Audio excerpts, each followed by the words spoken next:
Hai, saya Willy Hardian, coding instructor kalian. Kita coba untuk membahas tentang suatu project ATM. Ya, ATM yang mungkin cukup populer juga dalam memberikan tugas dari guru kepada siswa ya. Kalau saya, kalian juga mendapatkan project seperti ini. Oke, di sini ada beberapa fitur yang tersedia. Ada setor, ada tarik, ada cek saldo, ada keluar. Anyway, ini pakai language C++ ya. Kalau misalnya ada request pakai language lain juga boleh. Kalau kalian tertarik seperti ini. Oke, jadi project ini perlu untuk membuat fitur seperti ini dan juga perlu diulang-ulang fiturnya untuk menampilkan menu ini karena dia akan keluar dari menunya kalau dia pilih 0 baru keluar gitu. Jadi akan terus ulang-ulang. Makanya kita harus memakai loops pastinya gitu ya. Nah, kita bisa memakai for loop atau nggak pakai while loop. Nah, cuman kalau sesuatu yang kita tidak tahu kapan berakhirnya atau berapa kali perlu diulang, maka lebih baik pakai while loop. Oke, bukan pakai for loop. Tapi sama-sama bisa dibuat sih sebenarnya pakai for loop atau while loop. Cuman lebih efektif dan pakai while loop. Ya. Oke, jadi kita buat while loopnya. Kemudian while loop itu akan dieksekusi kalau apa yang di dalam buka kurung tutup kurung ini true, menghasilkan true condition. Ya kan? Apa yang mau diulang? Yaitu ini kan ya. Ini yang mau diulang-ulang betul kan? Berarti bisa aja ini dimasukkan ke dalam sini. Betul kan? Betul kan ya? Kan belum diulang-ulang kan ya? Ini kan? Ya, makanya kita masukin ini ke dalam sini. Masuk kan? Nah, berarti apakah ini tetap perlu nggak? Sebenarnya kalau mau dihapus ya nggak masalah ya. Karena kan kita udah mau ulang-ulangin terus. Oke, jadi kita coba lihat. Apa yang membuat while ini bekerja kalau kondisinya true kan ya? Apa yang membuat dia true dong kalau gitu? Nah, itu dia pertanyaannya. Kalau misalnya menu yang dimasukin itu selama menu yang dimasukin itu tidak nol. Betul kan? Karena kalau misalnya udah nol, maka dia kan keluar dari while loop ini. Oke, makanya kalau menunya, selama menunya itu apa? Tidak sama dengan nol. Tidak sama dengan nol.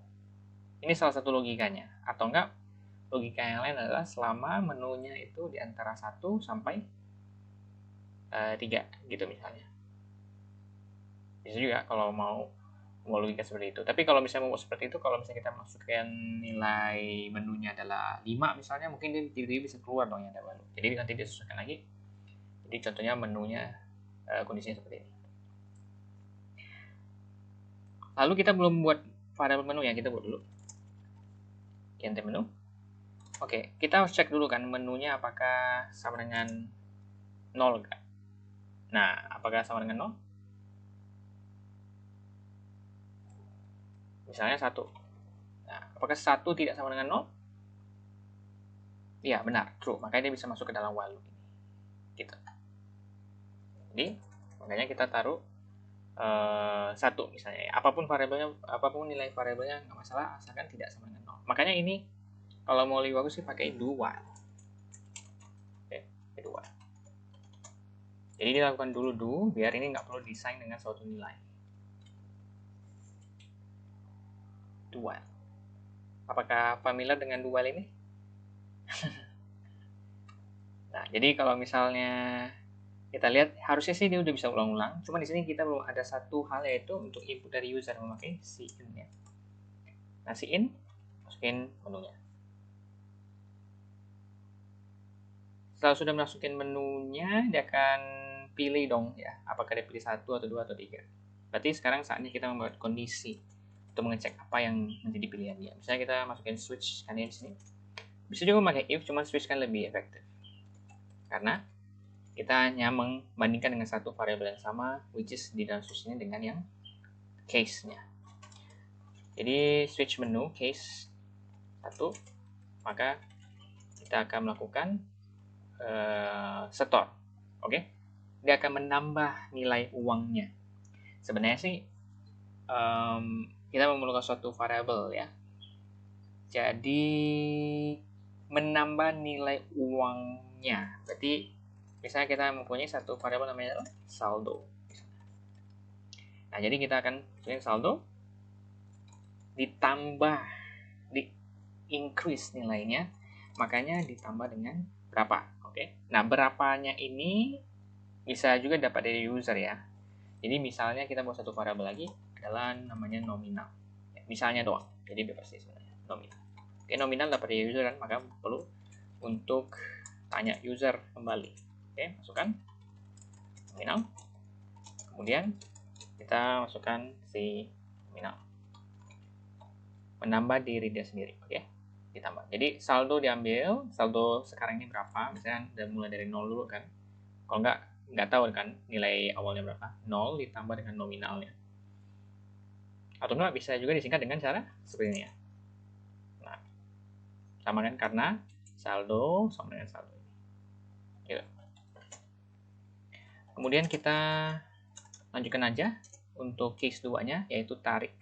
Kalau tarik berarti kan mengurangi. Karena mengurangi, maka perbedaannya dengan yang sebelumnya hanya ini kurang. Di sini kalau misalnya mau lebih jelas apa yang dihasilkan, bisa juga tulis ya, fitur store. Fitur tarik. Lalu case 3 adalah untuk melihat saldonya. Berarti kita tulis saldonya sekarang adalah berapa. Ini mungkin bisa kasih DL ya.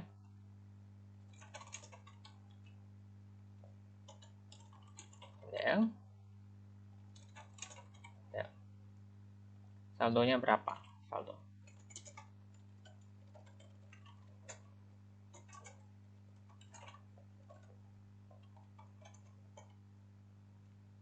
Kemudian yang terakhir adalah case 0. Tidak langsung pakai default sih. Kenapa? Karena defaultnya saya sengaja untuk si invalid. Nanti kalau misalnya dia inputnya bukan di antara 0 sampai 3.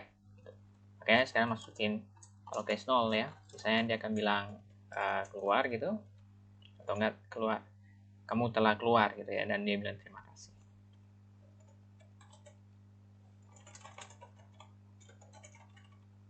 Dan terakhir adalah menggunakan default untuk bilang invalid.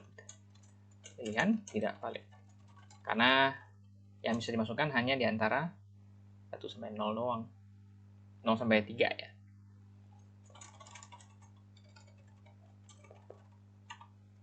Seperti ini. Apakah cukup oke? Apakah menyelesaikan masalahnya? Sudah selesai programnya seperti ini? Nah, kita coba lihat run ya. Terlupa titik koma di sini. Dan setelah itu.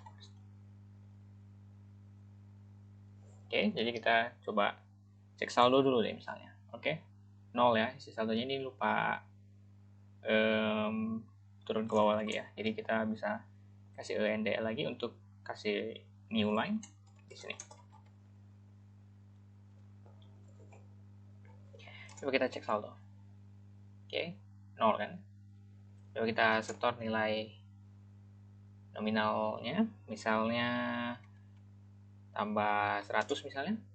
Dan kita cek saldo lagi. Cek saldonya adalah 100. Itu coba kita tarik. Misalnya kita tarik 10, maka sekarang kita coba cek saldo lagi untuk melihatnya sekarang saldonya 90. Gitu. Kalau misalnya kita masukin nilai pilihan menunya 8 misalnya, pilihan tidak valid ya. Maka dia akan terus ulang seperti itu, tidak valid. Dan kalau misalnya mau keluar dari menunya, kita bisa pilih 0. Keluar. Seperti itu. Untuk pembuatan ATM-nya. Jika ada pertanyaan, ada problem, ada masalah, ada tugas coding, bisa disampaikan. Ya, bisa tanya kepada saya. Dan juga jangan lupa untuk subscribe biar bisa mengetahui materi coding yang lain. Dan supaya bisa benar-benar paham dengan programming yang kalian pelajari. Thank you.